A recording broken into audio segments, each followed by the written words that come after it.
তোমাদের সাথে আমার এই কেকের পিকচারটা আপলোড করার পরে এত ভালোবাসা পেয়েছি, এত রিকোয়েস্ট পেয়েছি যে আজকে আমি অ্যাট লাস্ট এই কেকের ভিডিওটা নিয়ে চলে এসেছি।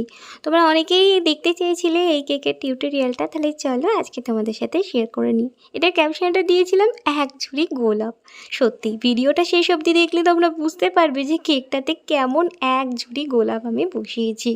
তো চলো বকবক না করে আজকের এই ভিডিওটা শুরু করে দিই। তো প্রথমেই দেখো আমি একটা 1 পাউন্ডের আজকে কেক নিয়ে নিয়েছি, আর এই কেকটা আমি বানাবো হাইট কেকের উপরে। তো সেই মতো কাজ আমি শুরু করে দিয়েছি। তো তার আগে আমি বলে রাখি, তোমরা অনেকেই রিকোয়েস্ট করেছিলে আমি যাতে অনলাইন ক্লাস করাই। তো তোমাদের সবার কথা ভেবে আমি রিসেন্ট অনলাইন ক্লাস শুরু করাবো ভাবছি।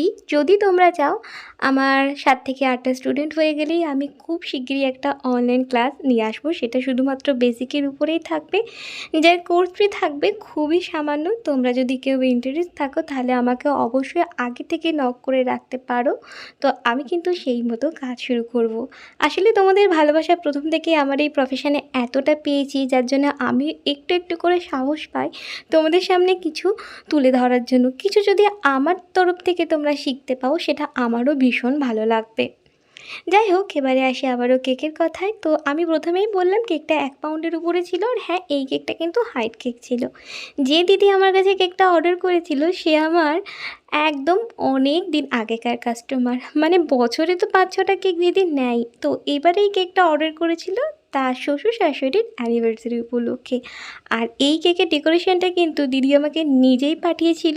তো সেই রেফারেন্স পিকচার দেখে আমি কেকটা বানানোর চেষ্টা করেছি। হয়তো পারফেক্ট করতে পারিনি, কিন্তু কেকটা বানানোর পরে এত কিউট লাগছিল যে তোমরা ভিডিওটা শেষ অবধি দেখলে কিন্তু জানতে পারবে। তো দেখো, আমার প্রথমে এটার ক্রাম কোট করা হয়ে গেল, আর বেশ খানিকক্ষণ আমি এটা রেস্টে রেখে দিয়েছিলাম। বেশ খানিকক্ষণ মানে ওভারনাইট এটাকে আমি ফ্রিজে রেখে দিয়েছিলাম, আর আমি সকাল সকাল শুরু করে দিয়েছি এর ফাইনাল ফিনিশিং দেওয়া।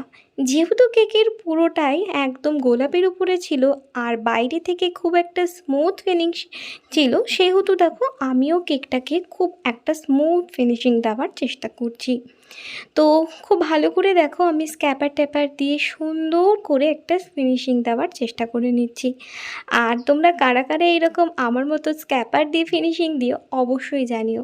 আর তোমরা কারা কারা আমার এই কেকের পিকচারগুলো দেখে কেক বানানোর চেষ্টা করো, তারা কিন্তু অবশ্যই আমাকে কমেন্ট করে কমেন্ট বক্সে জানাবে, তাহলে আমারও ভীষণ ভালো লাগবে। আর আমিও চেষ্টা করব নতুন নতুন ডেকোরেশন যাতে তোমাদের সামনে তুলে দিতে পারি।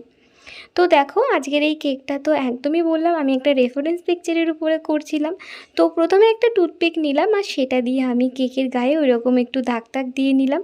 ভীষণ ভালো লাগছিলো এখানেই কেকটা দেখতে। তো নিচের দিকটা একটু বর্ডার ছিল, তাই বর্ডারও করে দিলাম। এরপরে আমি একটুখানি মার্ক করে নিচ্ছিলাম কিভাবে রোজগুলো কোথায় কোথায় বানালে ভালো লাগবে। তো তোমরা আমাকে অনেকেই বলো যে রোজের ভিডিওটা যেন আমি একটু স্লো মোশনে দিই, তাই আজকে দেখো আমি ভীষণই স্লোভাবে একটা রোজ তোমাদের করে দেখাচ্ছি। তারপরেও যদি তোমাদের কারো সমস্যা থাকে তাহলে আমাকে বলো, আমি শুধুমাত্র একটা রোজ নিয়েই তোমাদের সামনে একটা টিউটোরিয়াল নিয়ে আসবো। তো একে একে এরকম অনেকগুলো রোজ সেদিন আমাকে বানাতে হয়েছিল। আর যেদিন আমি কেকটা বানিয়েছিলাম সেদিন না অসম্ভব গরম ছিল, যেই কারণে খুব তাড়াতাড়ি ক্রিমগুলো গলে যাচ্ছিল। তো আমি তো রীতিমতো একটা ভয়ই পাচ্ছিলাম যে আমি তো না হয় কেকটা বানিয়ে দেবো, কিন্তু এত গরমে কেকটা নিয়ে যেতে যেতে গলে না যায়। কিন্তু না, শেষ পর্যন্ত কেকটা খুব ভালো করে পৌঁছেছিল, সেটাই আমার সবথেকে বড় পাওয়া।